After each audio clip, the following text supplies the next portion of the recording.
അല്ലേ മക്കളെ? നിങ്ങളുടെ സ്റ്റേജിൽ വരുന്നോ?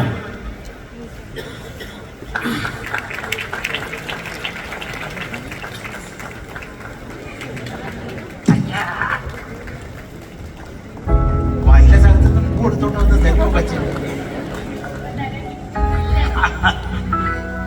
മക്കളുടെ കാര്യമൊക്കെ പറ. എന്റെ പേര് വരദ എന്നാണ്. ഞാൻ 6ാം ക്ലാസ്സിലാണ് പഠിക്കുന്നത്. ഇപ്പൊ ഒരു എഴുത്തുകാരിയാണ്. ഊഞ്ഞാലുകുട്ടിയുടെ ഉമ്മിണിക്കാര്യങ്ങൾ എന്നാണ് പുസ്തകത്തിന്റെ പേര്. 1000-ലധികം പുസ്തകങ്ങൾ വായിച്ച് ആസ്വാദനക്കുറിപ്പ് എഴുതിയിട്ടുണ്ട്.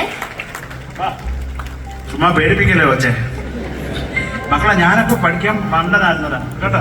നീ ക്ഷമിക്കുന്നോട്. അല്ലെ, എന്റെ അമ്മ ടീച്ചറായിരുന്നു. എന്നിട്ട് പോലും ഞങ്ങൾ ബുക്ക് എടുത്ത് ഓൾ ദി ബെസ്റ്റ് മോളെ, ഓൾ ദി ബെസ്റ്റ്. മക്കളെ ഇവിടെ നിൽക്കുന്നു, ഇവിടെ ഞങ്ങളുടെ കൂടെ നിൽക്കുന്നു. പോയി ഓടി. നിഷാദേ,